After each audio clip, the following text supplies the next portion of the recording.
नमस्कार, आप देख रहे हैं बस्ती ब्यूरो न्यूज़।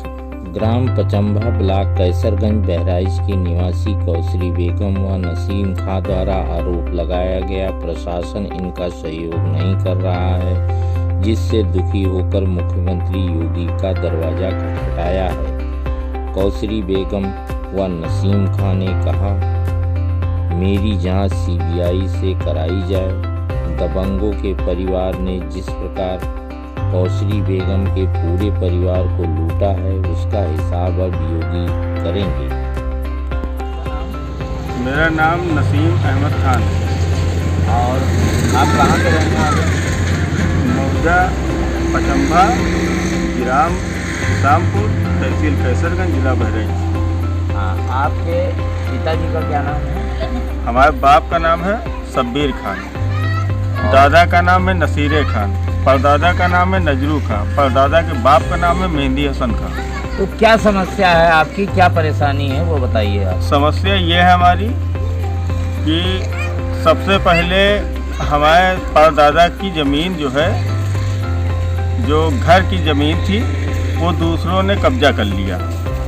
उसके बाद उसके ऊपर दरख्वास्त दिया, लेखपाल को दिखाया, तो लेखपाल ने जो है हमको जाली बैनामे वाला कागज़ दिखाया। फिर कहा कि तुम लोग दस्तावेज निकालो अपने। जब दस्तावेज हमने निकाला तो हमने लेखपाल साहब के पास फिर गए, तो लेखपाल साहब कह रहे हैं कि नहीं, लेटेस्ट में लाओ, अभी वाले लाओ। तो अभी वाले हम लेटेस्ट वाले कैसे ले आते, जब आज़ादी से पहले हमारे दादा और परदादा के बाप हमारे 2-3 पीढ़ी भूमाफियों ने ख़त्म कर दिया और वरासत आए नहीं, तो लेटेस्ट वाले कागज़ हम कहाँ से ले आते। हर जगह हमने दरख्वास्त दी, हमारी कहीं कोई सुनवाई नहीं हो रही है। ये भूमाफियाओं का जाल इतना बड़ा है कि इनके ओरिजिनल बाप जहूर अहमद खां है। जहूर अहमद खां की 4 औलादें थी, जो रजुआपुर, परगना पहाड़ापुर, ब्लॉक हल्दरमऊ और तहसील करनैलगंज, जिला गोंडा के रहने वाले थे ये। तो जहूर अहमद खां 4 भाई थे, जहूर अहमद खां, मुनीर अहमद खां, शफीक अहमद खां, रफ़ीक अहमद खां, और चारों भाइयों के बाप का नाम था जैन खां। जैन खां 5 भाई थे, 5 भाई जैन खां, रियासत खां, आमान खां, अबू मोहम्मद खां, अब्दुल रहमान खां, सनाब उमराव खां। तो हमको मतलब था जहूर अहमद खां से। जहूर अहमद खां की 4 औलादें, जो जहीरुद्दीन, फखरुद्दीन, कमरुद्दीन, मसलहुद्दीन, ये अपने हिस्से की ज़मीन रजवापुर में बेच के उसके बाद हमारे गांव आते रहे और यहाँ बरदही बाजार लगाने के लिए। तो यहाँ देखा कि बड़े काश्तकार हैं, तो इनसे संबंध बनाया। संबंध बनाने के बाद में आना जाना स्टार्ट हो गया और बहुत ही बेहतरीन जाल बिछाया इन लोग ने। लेकिन हमारे परदादा ने पचम्भा गांव में कुछ पंडित रहते हैं, उन्होंने कुछ ज़मीन मांगी तो मंदिर बनाने के लिए ज़मीन दे दिया। तो इन लोग को एक बहाना मिल गया, इतनी ज़्यादा जलन हो गई कि मंदिर के नाम पे जो है इन लोग ने हमारे परदादा के 3 खंड किए, नजरू खां के 3 खंड किए, और आज तक की उनकी लाश का पता नहीं है। और उसके बाद में मेहंदी हसन खां को उन्हीं के घर में बंधक बना लिया। बंधक बनाने के बाद में पूरे दस्तावेज हासिल करके हेरा फेरी कर दी, उल्टा सीधा शनाब डाल दिया। उसके बाद उनको भी जहर दे के मार दिया। फिर नजरू खां के 4 औलादें थी, नसीरे खां, रुस्तम, सोहराब, फ़कीरे। इन चारों को दौड़ाते रहे कि बयान दे दो। ये बयान इन लोग ने बयान नहीं दिया। 2 लोग कलकत्ता भाग गए, रुस्तम और फ़कीरे कलकत्ता भाग गए। और उसके बाद में बचे नसीरे और सोहराब। सोहराब को कुएं में डूबे के मार दिया। नसीरे को कहा कि डल्ला पलट गया है, मतलब इनको भी गुप्त तरीके से मार दिया, लेकिन किसी ने बयान नहीं दिया। तो ये लोग इतने बड़े भूमाफिया हैं। इसमें हमने करीब 75 से ज़्यादा दरखास्तें दे दी, पता नहीं कितना फ़ोन सीएम हेल्पलाइन पे किया है, कहीं कोई सुनवाई नहीं हो रही है। उल्टी सीधी रिपोर्ट लगा के भेज देते हैं सब। ये बताइए, रिपोर्ट लगाने में क्या ये लोग इतने सर्कस हैं कि ये लोग क्या पैसे वैसे देते हैं? देखिए, ये हमें नहीं मालूम है कि ये लोग पैसे देते हैं कि नहीं देते हैं। बस ये मालूम है कि अनवार खां एक बड़ा नाम है, वो वकील हैं, और इनके दोनों खानदान में कम से कम 6-7 वकील हैं, जो इसमें 2-3 सरकारी वकील हैं, बाकी मास्टर हैं और डॉक्टर हैं, और हुमायूं खान जज हैं। तो कौन अधिकारी, ये बताइए आप, मीडिया वाले हैं। अभी हम एक मीडिया वाले से कहें कि फला मीडिया वाले के खिलाफ जो है आप कार्रवाई करिए तो कोई करेगा? तो एक सरकारी कर्मचारी दूसरे सरकारी कर्मचारी की जांच नहीं कर सकता है।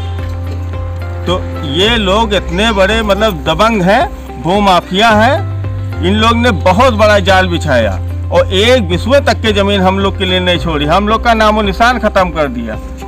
तो ये बताइए फिर आप रह किस में रहे?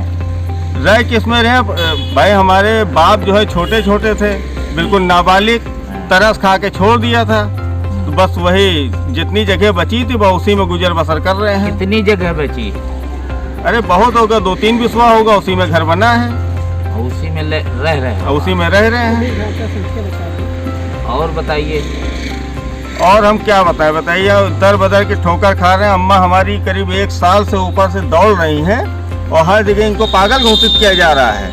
भाई लेखपाल, तहसीलदार और SDM ये वहाँ से रिपोर्ट लिख के भेज रहे हैं कि ये इनकी जो है ज़बरदस्ती ये लोग दरखास्त दिया करते हैं, इन लोग के पास कोई कागज़ नहीं है। अब कागज़ नहीं, ये देखिए हमारा परिवार रजिस्टर, शब्बीर खां सनाम नसीर खां, इधर दिखाइए, देखिए परिवार रजिस्टर, शब्बीर खां सनाम नसीर खां। उसके बाद ये फिर देखिए नसीर खां सनाब नजरू खां सनाब मेहंदी हसन खां।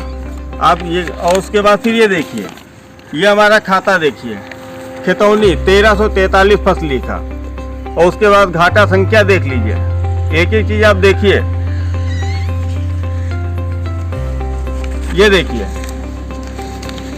जबकि यही एक सबूत उन लोग ने छोड़ा, बाकी कोई सबूत छोड़ा नहीं है। ज़मीन करीब 2000 बीघे के आसपास है और ज़्यादा भी जा सकती है, इसलिए कि 12 गांव के कागज़ हम निकाल चुके हैं। ये इतना बड़ा जाल है कि हमारी सुनवाई कहीं नहीं हो रही, इसलिए कि एक जगह से भेद खुलेगी तो इन लोग के लिए आफत आ जाएगी। इसी वजह से कोई अधिकारी हमारी हेल्प नहीं कर रहा है।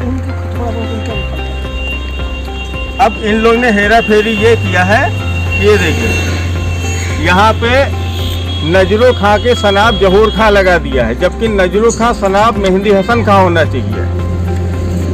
ये हमारे खानदान का कागज है। उसके बाद आप ये नक्शा देखिए, ये पचम्बा गांव का ये नक्शा देखिए। उसके बाद घाटा संख्या देखिए, जिसमें जो है इन लोगों ने दूसरे को बुला बुला के बसा दिया है। फिर आपको हम और दिखा रहे हैं, ये देखिए इनकी हमने 4 पीढ़ी का कागज निकाला है। रजवापुर से 4 पीढ़ी का कागज निकाला है। ये देखिए उमराव खां जब खत्म हुए तो उसके बाद उमराव खां के लड़के थे जैन खां। 5 भाई में बंटवारा हुआ जमीन का।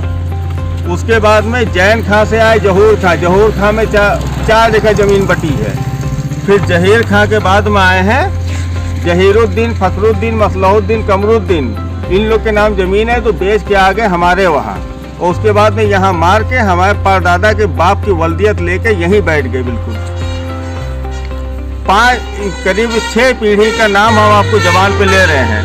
इसमें सबसे बड़ा नाम जो है इस टाइम जज है हुमायूं खान, सनाब रशीद अहमद खां, सनाब जहीरुद्दीन खां, सनाब जहूर अहमद खां, सनाब जैन खां, सनाब उमराव खां।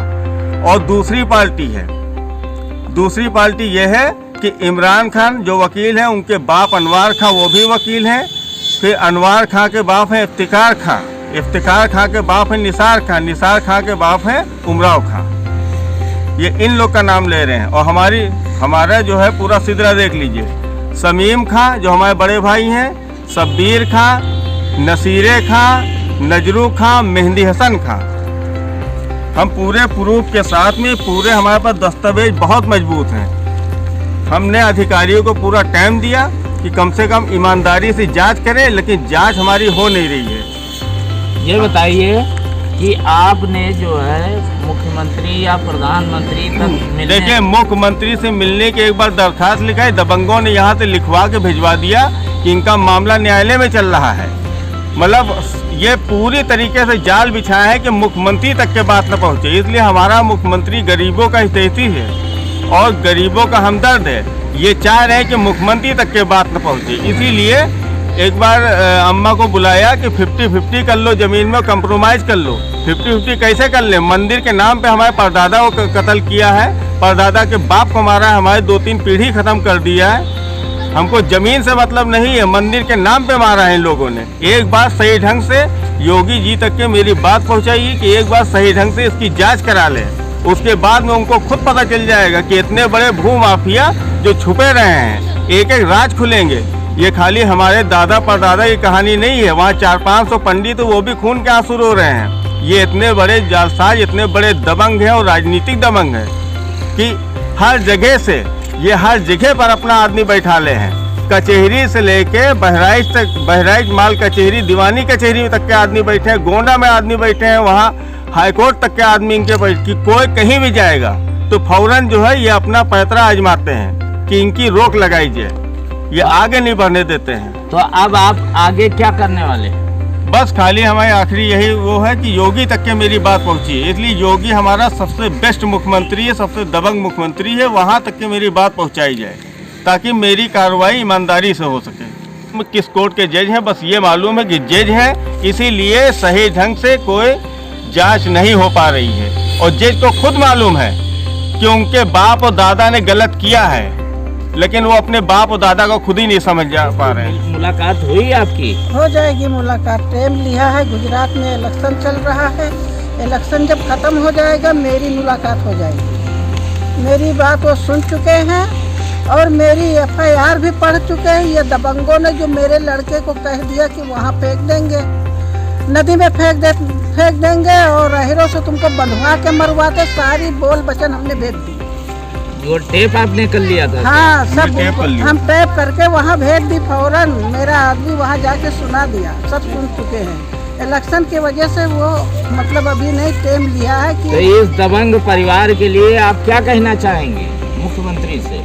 ये जहाँ से आए वही वापस चले जाएं, किसी गरीब को दे दिया जाए, लेकिन ये दुश्मन मेरे निगाह के नीचे नहीं देखना चाहते हैं। इनको हम नहीं देखना चाहते हैं। जमीन सब ऐसे ही निकाल दें, गिरान समाज में जा दें, खुद कब्जा कर ले, लेकिन ये दुश्मनों को हम नहीं देखना चाहते।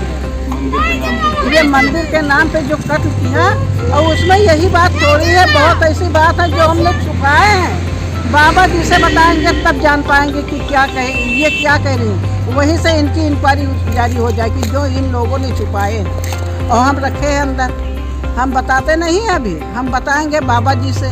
अभी गए रहा है, 1 हफ्ता का उन्होंने टाइम ले लिया, इन लोगों ने फिर हमको दौड़ा दिया। देखा भैया, हमारा कहने का मतलब कि दोनों मामले में पट्टीदार होते हैं, पट्टीदार नहीं सर, बैनामा कैसे ये क्या गलत है? आप ये गलत किया। अब हम आपसे बताएं, हम लेखपाल ना है, हमें लेखपाल बुला ला, हम आप ADM साहब का बुलाओ, तुम्हारे दम है बुलाओ ADM साहब का, ना पाओ जहाँ है चली जाओ मुख्यमंत्री के पास, ना हो प्रधानमंत्री के पास चली जाओ। 1 इंच 1 पत्ती अगर जो पाएगी हो तो कुत्ता खा तो जाओ, हवा खाओ, लेटेस्ट कागज लाओ, लेटेस्ट कागज लाओ, तुम बोल लो।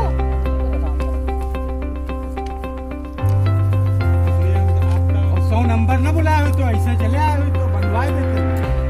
हाँ, बहुत गुंडाई देख लिया। हाँ, गुंडाई न चलिए, कागज लेके आओ कि ना दोबारा ऊपर पहुँच गए रहो, मैं अहिर से तुमका पिट बचता। हाँ, चले जाओ, दम हुई अब दुर्गा बहुत देती, चले जाओ, नहीं लेटेस्ट कागज लेके जाए। नहीं, आप ये बताइए कि क्या गलत है। देखिए क्या मामला, सुनिए अब हम